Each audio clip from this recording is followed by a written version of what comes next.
No fim do livro de Êxodo, a glória do Senhor enche o recém-construído tabernáculo. A nuvem que guiara Israel pelo deserto agora repousa sobre a tenda sagrada, um sinal visível da presença de Deus no meio do seu povo. A peregrinação estava em curso, e a libertação da escravidão egípcia havia estabelecido uma nova realidade. Israel era a nação peculiar do Senhor, e ele habitava entre eles. Mas como um povo recém-saído da idolatria e da depravação egípcia, poderia conviver com um Deus tão santo? Como a impureza humana se reconciliaria com a pureza divina? O povo tinha um santuário, mas não sabia como se aproximar de Deus nele. Era necessário uma ponte, um caminho. E é exatamente isso que o livro de Levítico nos revela: as leis e os rituais que tornariam possível a comunhão entre o Deus Santo e o seu povo imperfeito. Levítico não é um livro de eventos dramáticos como o Êxodo, é um livro de instruções divinas. É a voz de Deus, chamando o seu povo a um padrão de santidade. O caminho da reconciliação, os sacrifícios. A primeira grande seção de Levítico, capítulos 1 a 7, detalha os 5 tipos principais de sacrifícios que seriam oferecidos no tabernáculo. Não eram rituais vazios, mas lições visuais, cada um com um propósito profundo. Primeiro, temos o holocausto, ou oferta queimada. Um animal sem defeito. Era totalmente queimado no altar. Era um ato de consagração total a Deus, de dedicação completa, um reconhecimento da soberania divina e um substituto para o pecador, que se entregava inteiramente ao Senhor. A fumaça subindo era um aroma agradável ao Senhor.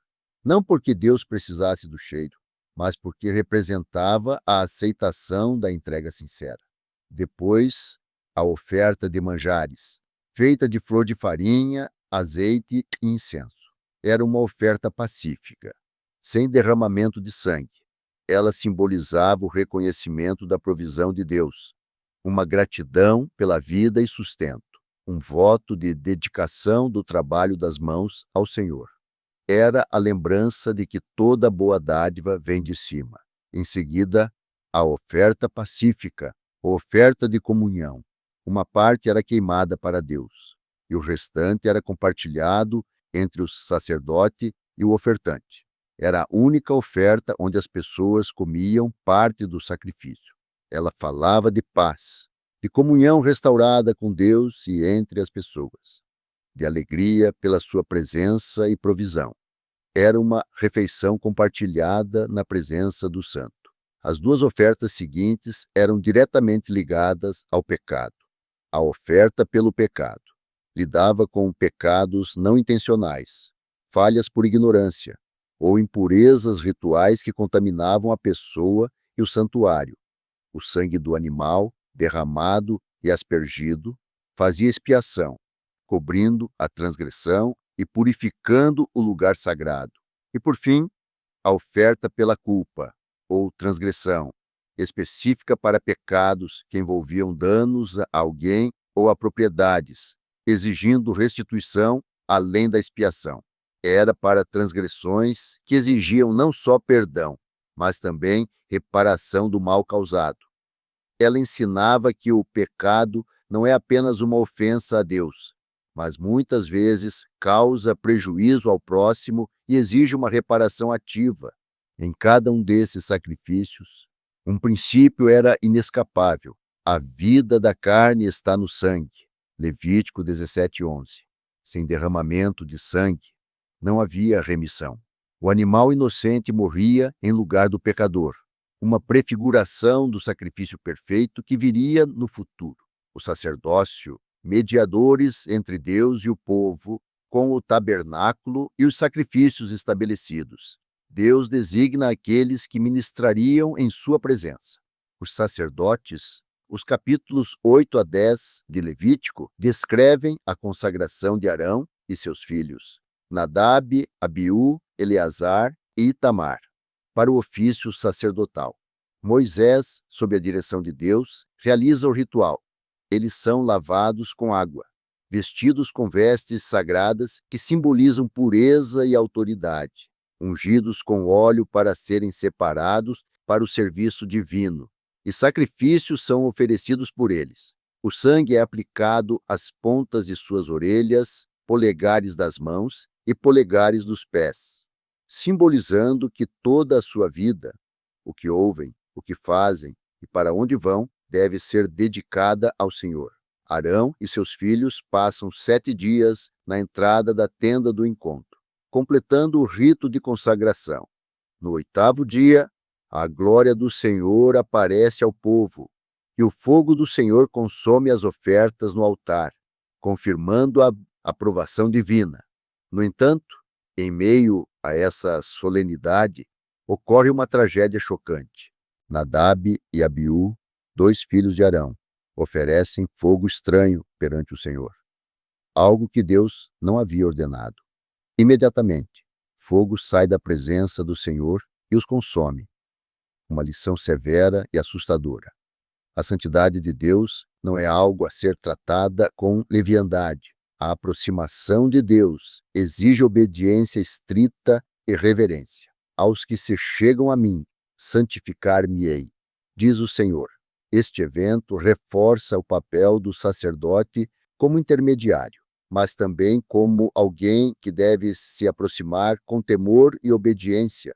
O sacerdócio não é um privilégio para ser abusado, mas uma responsabilidade sagrada, a essência da santidade, o puro e o impuro. Os capítulos 11 a 15 de Levítico mergulham em um conceito central para a vida de Israel, a distinção entre o puro e o impuro. Esta não era uma questão apenas de higiene, mas de santidade ritual e moral. Deus estabelece diretrizes detalhadas sobre alimentos. Há animais limpos que podiam ser comidos e impuros que não podiam. Essa distinção não era arbitrária.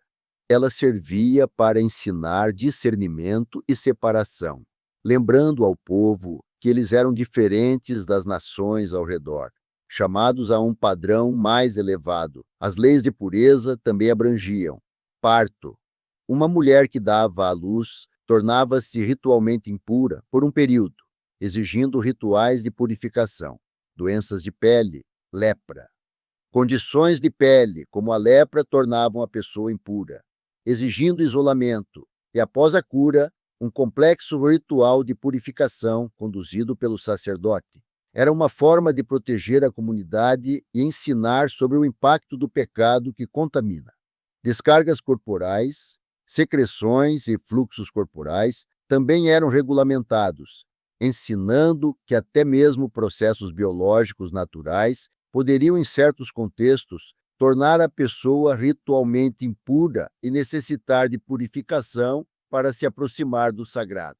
Essas leis, por mais estranhas que pareçam a nós hoje, tinham um propósito profundo. Elas eram uma pedagogia divina.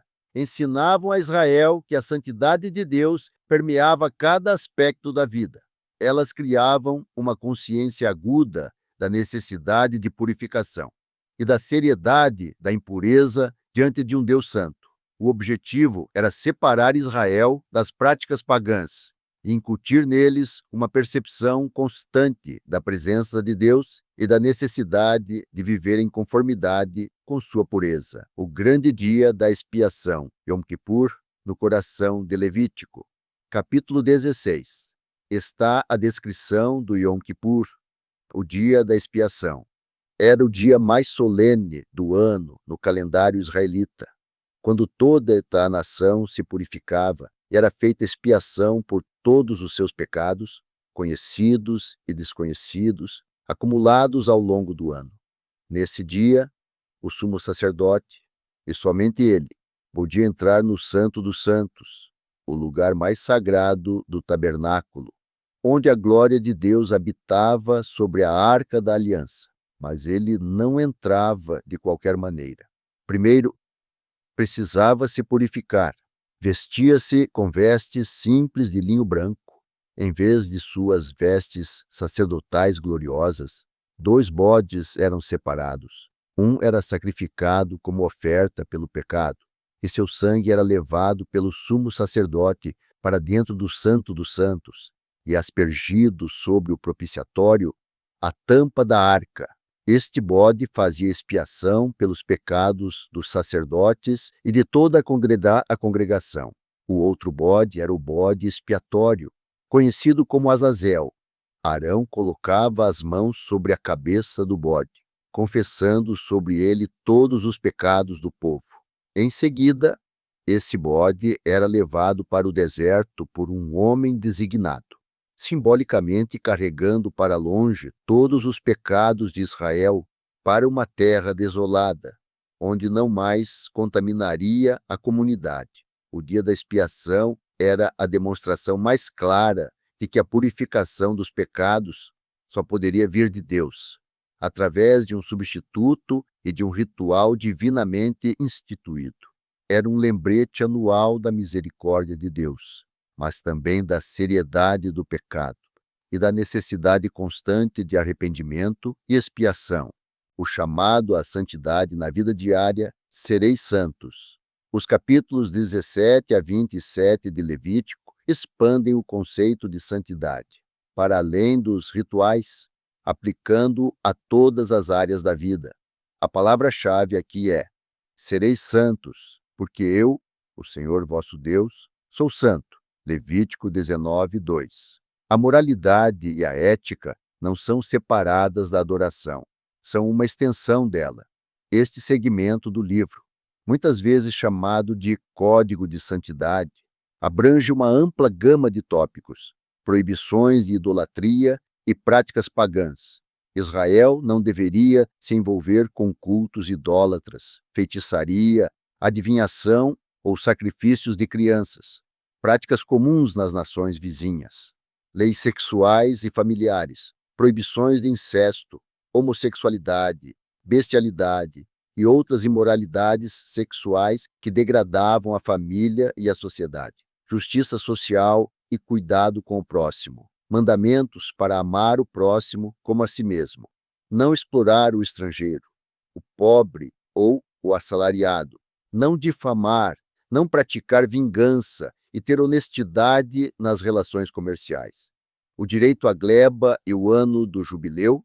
A cada 50 anos, terras eram devolvidas aos seus donos originais e escravos eram libertos. Visavam a justiça social e a prevenção da pobreza extrema. Relações com os sacerdotes e festas de Israel, regulamentos adicionais para a vida dos sacerdotes, garantindo sua pureza e santidade, e a instituição das festas anuais do Senhor. Páscoa, pães asmos, primícias, semanas ou Pentecostes, trombetas, expiação, tabernáculos. Essas festas eram pontos de encontro com Deus, celebrações de sua fidelidade e redenção. Essas leis demonstram que a santidade não era apenas um estado ritual, mas um modo de vida integral. Ela afetava o que as pessoas comiam, como se vestiam, como se relacionavam, como faziam negócios e como se aproximavam de Deus. Viver em santidade era um testemunho para as nações ao redor, mostrando a natureza de um Deus justo e santo. Promessas e advertências. O livro de Levítico conclui com um capítulo de bênçãos e maldições. Capítulo 26. Um pacto solene. Se Israel obedecesse às leis de Deus, desfrutaria de bênçãos abundantes, chuva em tempo, colheitas fartas, paz na terra, proteção contra inimigos e a promessa da presença contínua de Deus. Mas se eles desobedecessem e se voltassem contra o Senhor, as consequências seriam severas: doenças, seca, fome, derrota em batalha e, finalmente, o exílio da sua própria terra. Era um lembrete contundente da seriedade da aliança e da soberania de Deus sobre o destino da nação. O livro termina com as leis sobre votos e dízimos, reafirmando que toda a vida e os recursos do povo pertenciam a Deus e deveriam ser dedicados a Ele. O legado de Levítico. Levítico Pode parecer, à primeira vista, um livro árido de leis e rituais, mas é, na verdade, uma revelação profunda do caráter de Deus e de como a humanidade pode se relacionar com Ele. Ele nos ensina que Deus é absolutamente santo, separado de todo o mal e imperfeição, e que essa santidade exige um padrão de vida de seu povo. Ele nos revela a seriedade do pecado, que não é apenas uma falha moral, mas algo que contamina e separa de Deus, exigindo expiação e purificação. Ele estabelece o princípio da substituição, que o inocente morre pelo culpado, apontando para o sacrifício definitivo de Jesus Cristo, o Cordeiro de Deus que tira o pecado do mundo. Os rituais de Levítico eram sombras. O corpo é Cristo, acima de tudo.